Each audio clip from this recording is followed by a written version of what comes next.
இந்தியாவில் இருக்கக்கூடிய கான்ஸ்டிடியூஷனல் ஃப்ரேம்வொர்க்குள்ள எந்த கம்பியை தட்டி விடலாம்னு உள்ளுக்குள்ள புகுந்து இந்த மூஞ்சுரு தேடிக்கொண்டிருக்கிறது. இதை நாம் பார்த்து கொண்டு சும்மா இருந்தால் அந்த மூஞ்சுரு ஓட்டை போட்டு இதை சல்லி சல்லியாக நொறுக்கிவிடும், இந்த பாலத்தை தகர்த்துவிடும். இந்த ஜனநாயக பாலத்தை பாதுகாக்க நாம் எல்லோரும் விழிப்புணர்வோடு இருப்போம். இதை தாண்டி ஒரே ஒரு கேள்விதான் எல்லோரும் கேட்டுக்கொண்டே இருக்கிறாங்க. நான் யார் ஓட்டு போடுறது எனக்கு தெரியல, நான் ஏன் ஓட்டு போடணும்? நான் போடுற ஓட்டை மாற்றி மாற்றி என்னமோ பண்ணுறாங்க, நான் ஏன் ஓட்டு போடணும்? இந்த நம்பிக்கை இழப்புக்கு காரணமானவர்கள் யாரோ அவர்களை கேள்வி கேட்காமல் நமக்கு நாமே நொந்து கொண்டு இருப்பதால் எந்த பயனும் கிடையாது. அவர்களை எப்படி கேள்வி கேட்கப் போகிறோம்? வெறும் ஓட்டு போட்டு மட்டும்தான் கேள்வி கேட்கப் போகிறோமா? இல்லை.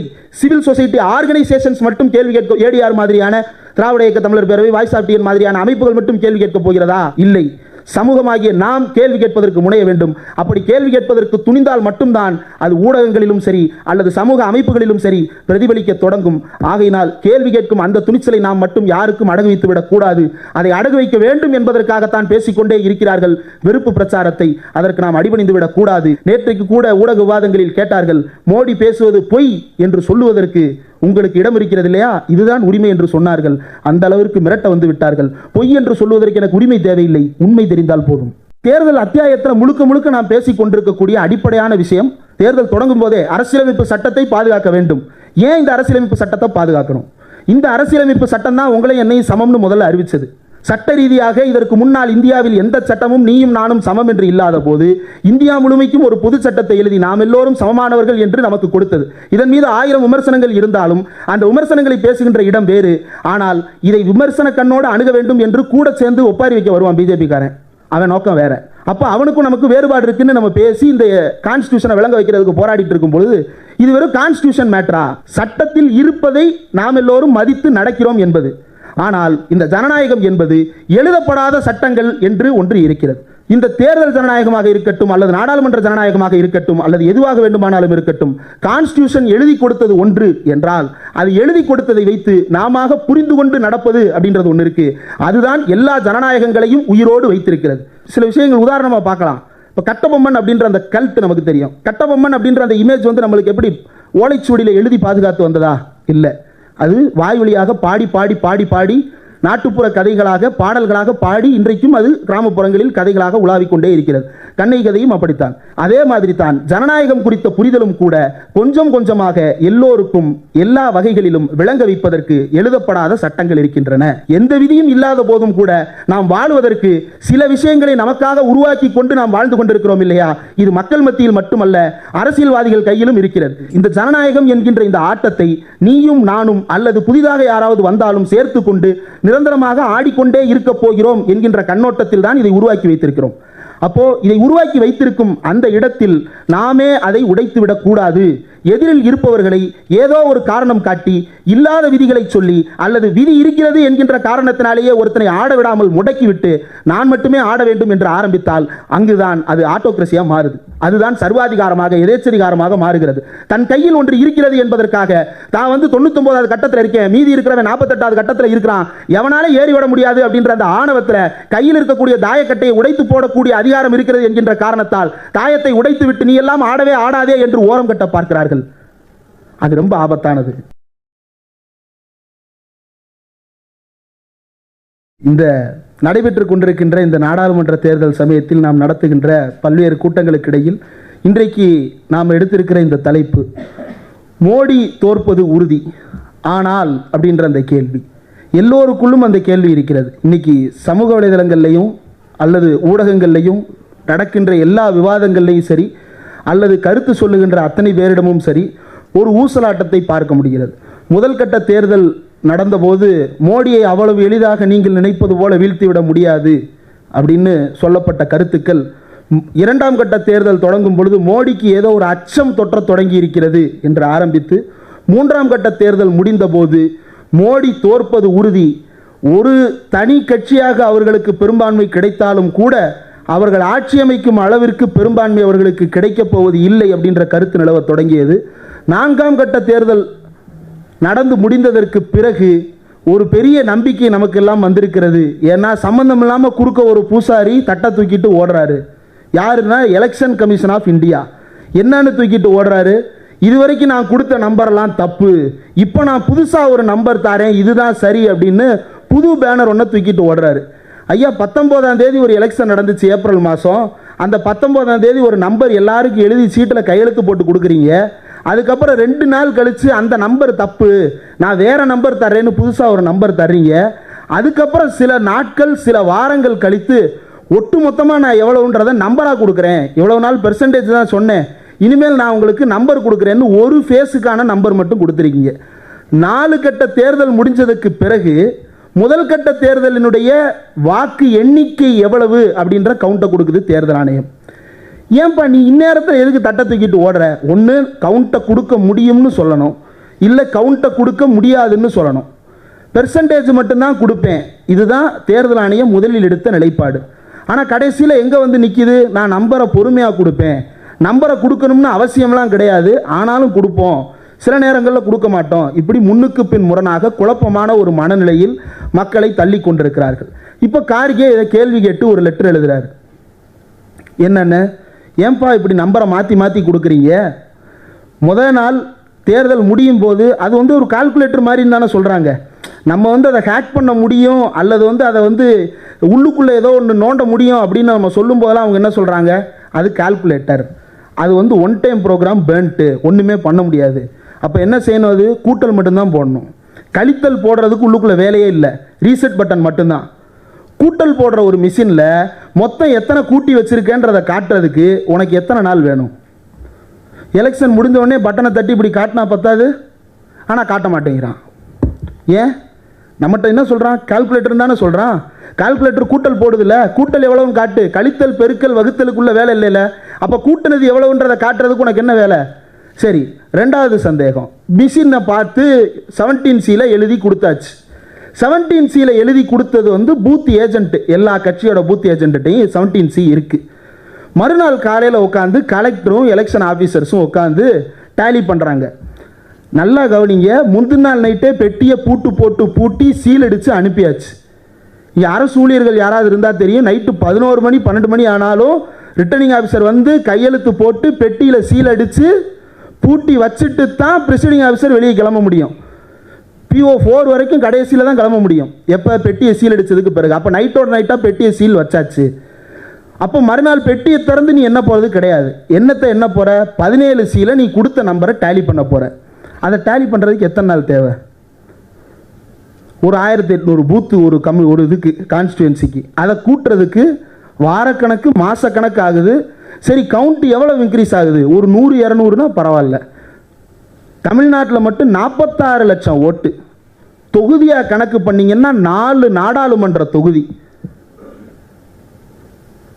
சட்டமன்றத்தில் கணக்கு பண்ணிங்கன்னா 20 சட்டமன்ற தொகுதி. இதை ஒவ்வொரு தொகுதியாக பிரிச்சிங்கன்னா எல்லா தொகுதியினுடைய வெற்றி மார்ஜின் அந்த 1,02,000 அப்படின்ற நம்பர் வந்து நிற்கும். அப்போ அந்த கேள்வியை கேட்பது நியாயமானது. இதை கார்கே கேள்வி எழுதி கொடுக்குறாரு. நீங்கள் நம்பிக்கை இழக்க செய்கிறீங்க. ஐயா, ஒரு பாடி விழுந்து கிடக்குது, இந்த பாடி ஏன் விழுந்துச்சுன்னு நான் கேட்குறேன். ஏன் விழுந்துச்சுன்னு கேட்டு வந்தவன கொலகாரன்னு குற்றம் சாட்டினா என்ன நியாயம்? கார்கேவை பார்த்து நீங்கள் ஜனநாயகத்தின் மீது நம்பிக்கை இழக்க செய்கிறீர்கள் மக்களை என்று சொல்லுவது தேர்தல் ஆணையம் என்றால், கார்கே ஒரு பிணம் விழுந்திருக்குன்றாரு, அந்த பிணத்துக்கு என்னமோ பேராக இருந்துட்டு போட்டோம், அந்த கொலையை பண்ணது யாருன்னு கார்கே கேட்குறாரு. தேர்தல் ஆணையம் ஒன்று நான் பண்ணேன்னு சொல்லணும், இல்லைன்னா அவன் பண்ணான்னு இன்னொருத்தனை கையை காட்டணும், இல்லைன்னா காரணம் ஏதாவது சொல்லணும். இல்லை ஹீட் ஸ்ட்ரோக் வந்துருச்சு மிஷினுக்கு, ஏதோ ஒன்று நடந்துருச்சு, மிஷின் பூரா பழைய மிஷின் வயசாயிருச்சு, அதனால் அந்த மிஷின் எல்லாம் டேமேஜ் ஆயிடுச்சுன்னு சொல்லணும். மாறாக கார்கே கொலை செய்தது போன்ற ஒரு குற்றச்சாட்டை உருவாக்கி கார்கே தான் ஏதோ ஒரு மோசடியான பிம்பத்தை இந்தியாவுக்கு தந்து கொண்டிருப்பது போல மக்களை நம்ப வைக்க பார்க்கிறது. இந்த வேலையை மோடி தான் செஞ்சுட்டு இருப்பாரு. இப்போ தேர்தல் ஆணையம் வெளிப்படையாகவும் நேரடியாகவும் செய்ய தொடங்கி இருக்கிறது.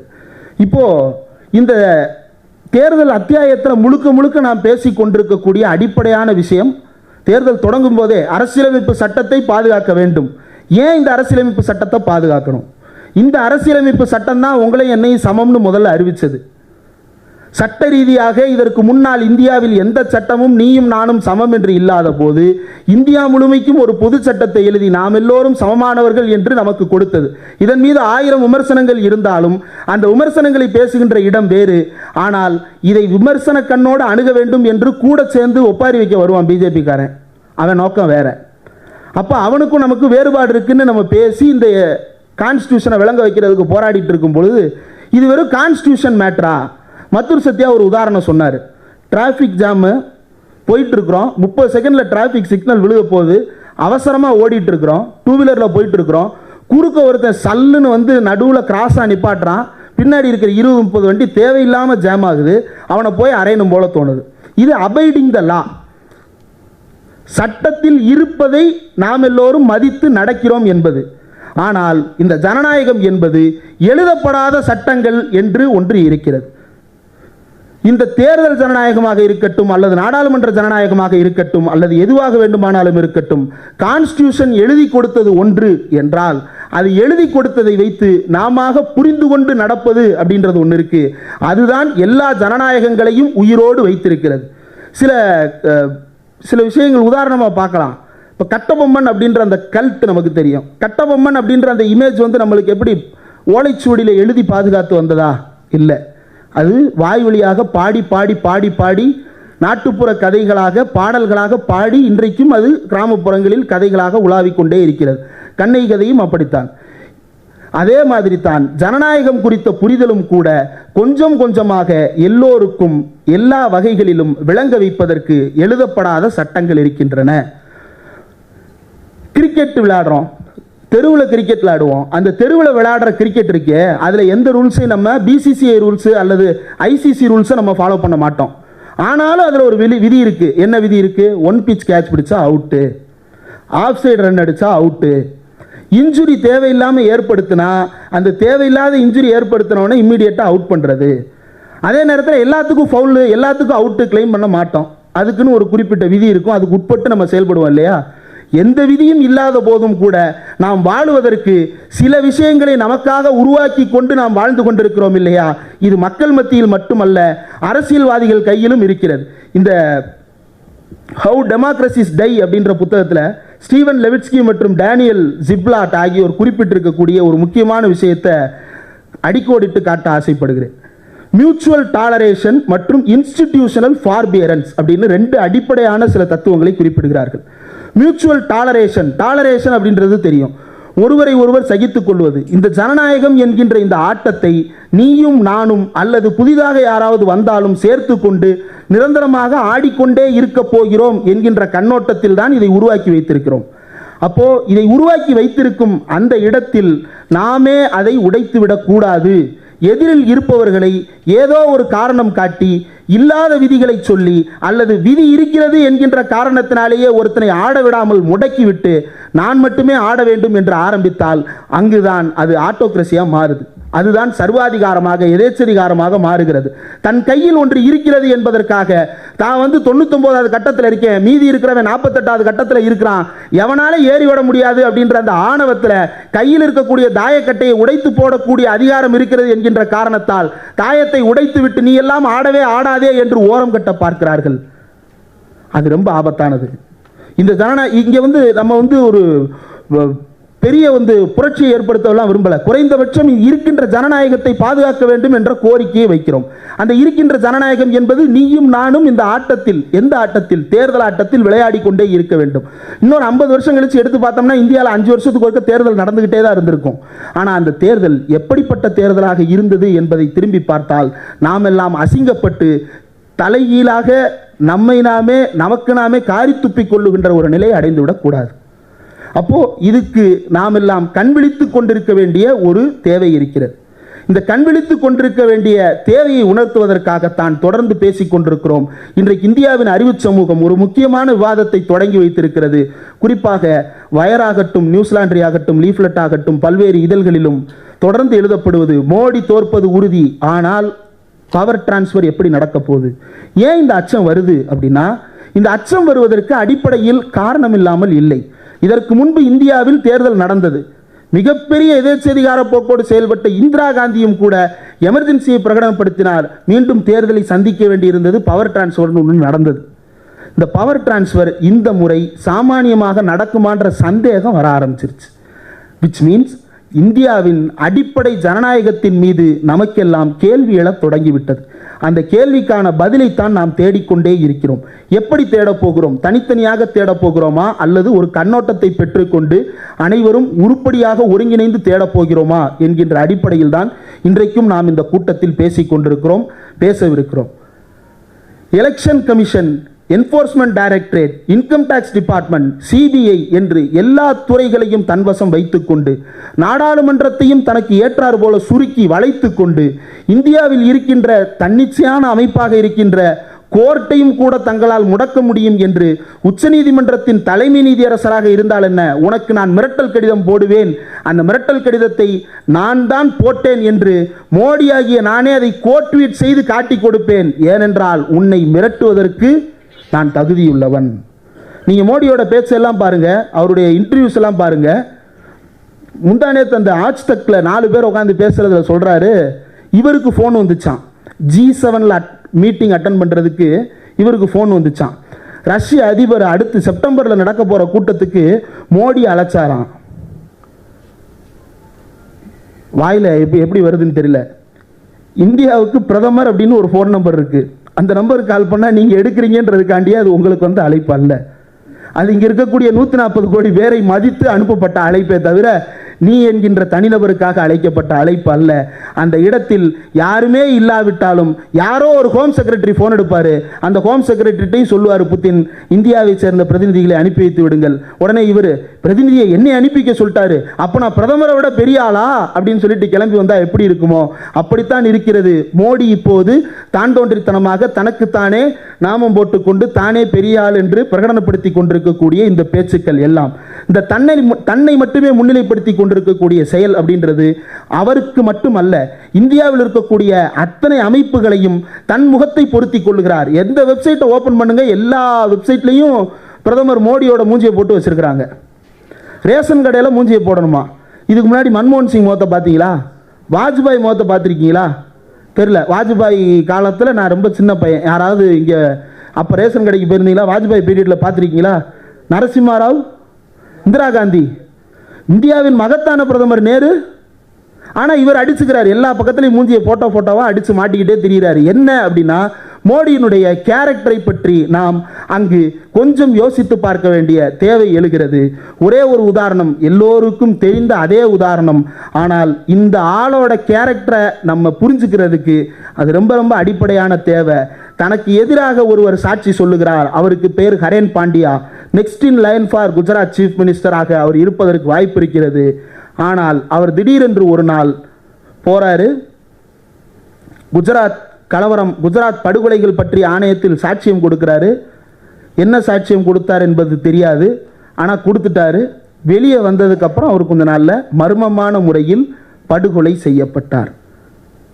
சரி, அவரை படுகொலை செஞ்சது யாரு அப்படின்னு தேடிக்கிட்டு இருந்தோம்னா, திடீர்னு ஒரு நாள் ஒரு தீவிரவாதி ஒருத்தனை துப்பாக்கி சூட்டில் போடுறாங்க. தீவிரவாதி ஒருத்தனை என்கவுண்டர் பண்ணுறதா சொல்கிறாங்க. யார்? ஹரேன் பாண்டியாவை கொலை செய்த ஷொராப்தீன் ஷேக் வந்து ஒரு தீவிரவாதி, அந்த தீவிரவாதியை கொண்டுட்டாங்க. இந்த வழக்கில் தான் நம்ம அமித்ஷா அவர்களை வந்து விசாரிக்கிறாங்க. விசாரித்து குஜராத்திலே இருக்கக்கூடாதுன்னெலாம் வருது. விசாரிக்கிறது யார்? நீதிபதி லோயா விசாரிக்கிறாரு. லோயாவும் செத்து போயிட்டார்.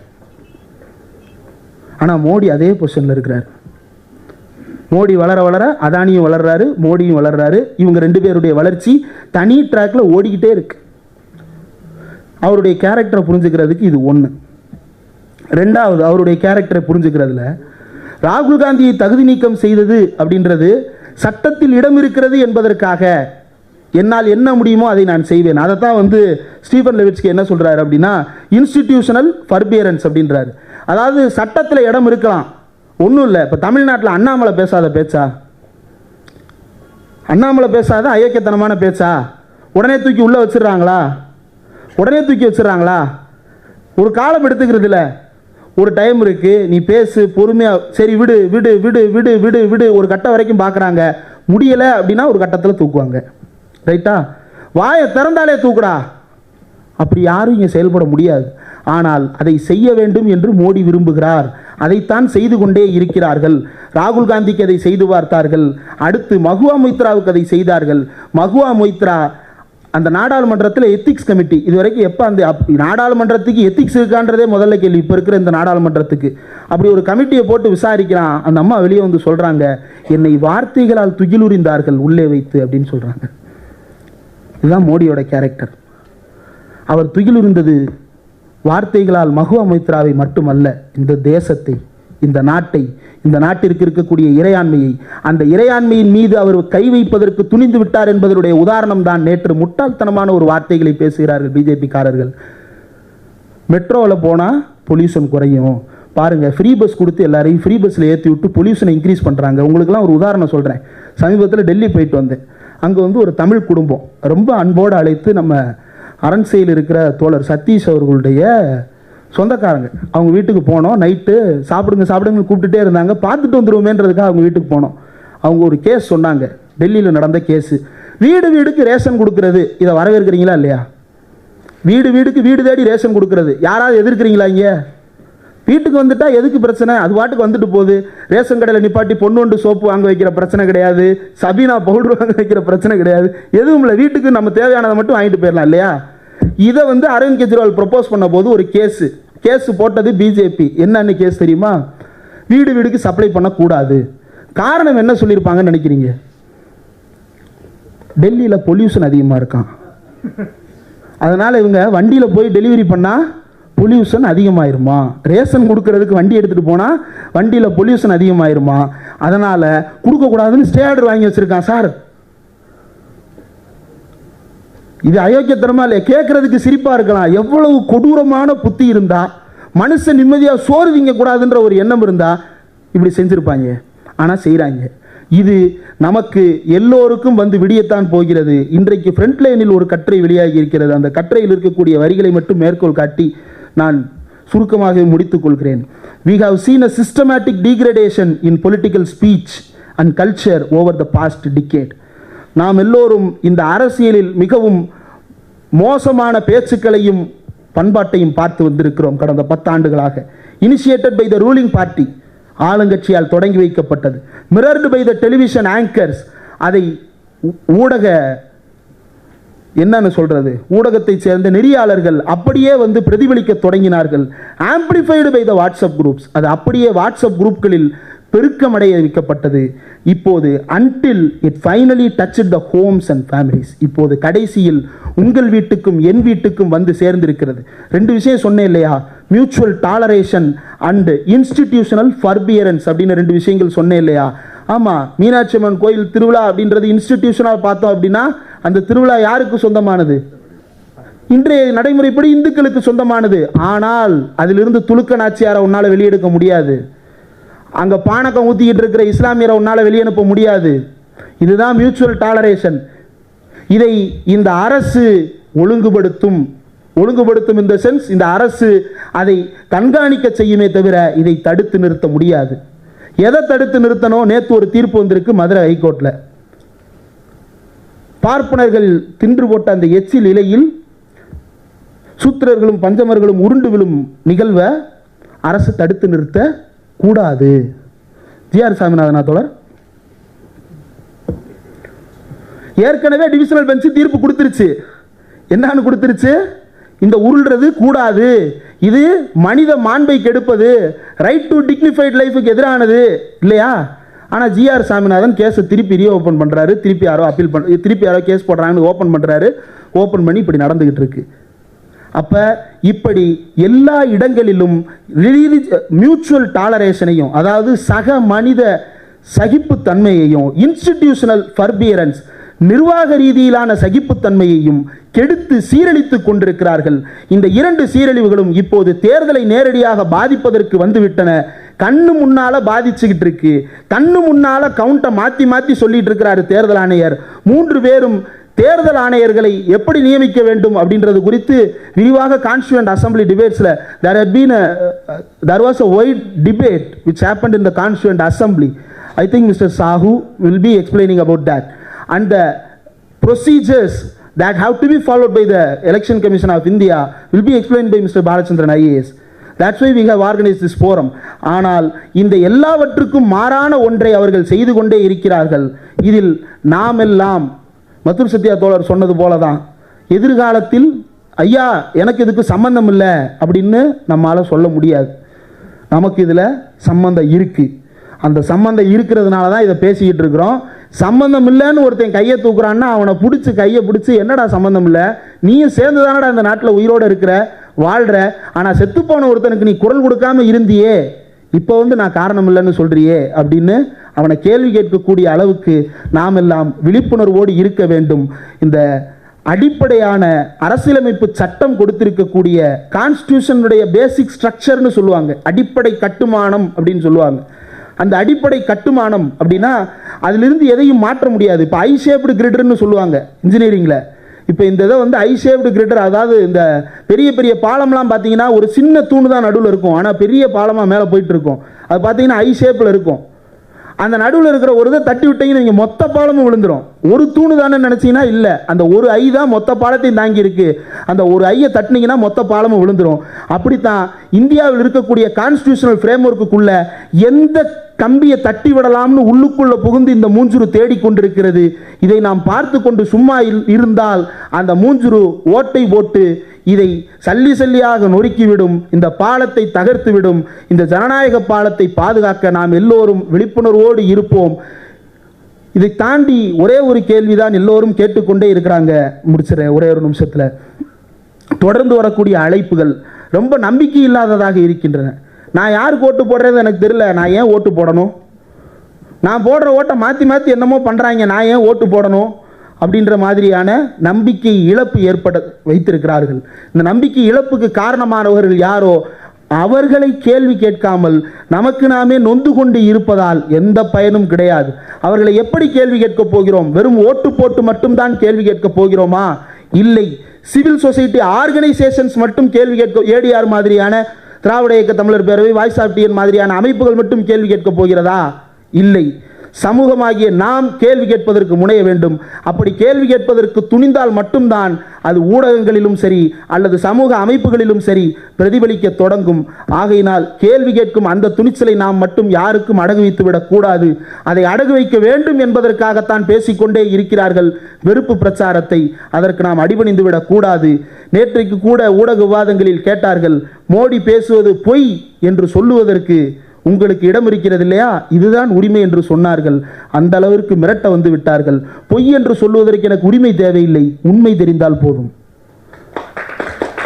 அந்த உண்மையை பேசுவதற்கு துணிச்சல் உள்ளவர்களாக நாம் அனைவரும் இருக்க வேண்டும் என்ற கோரிக்கையோடு என்னுடைய உரையை நிறைவு செய்கிறேன். நன்றி.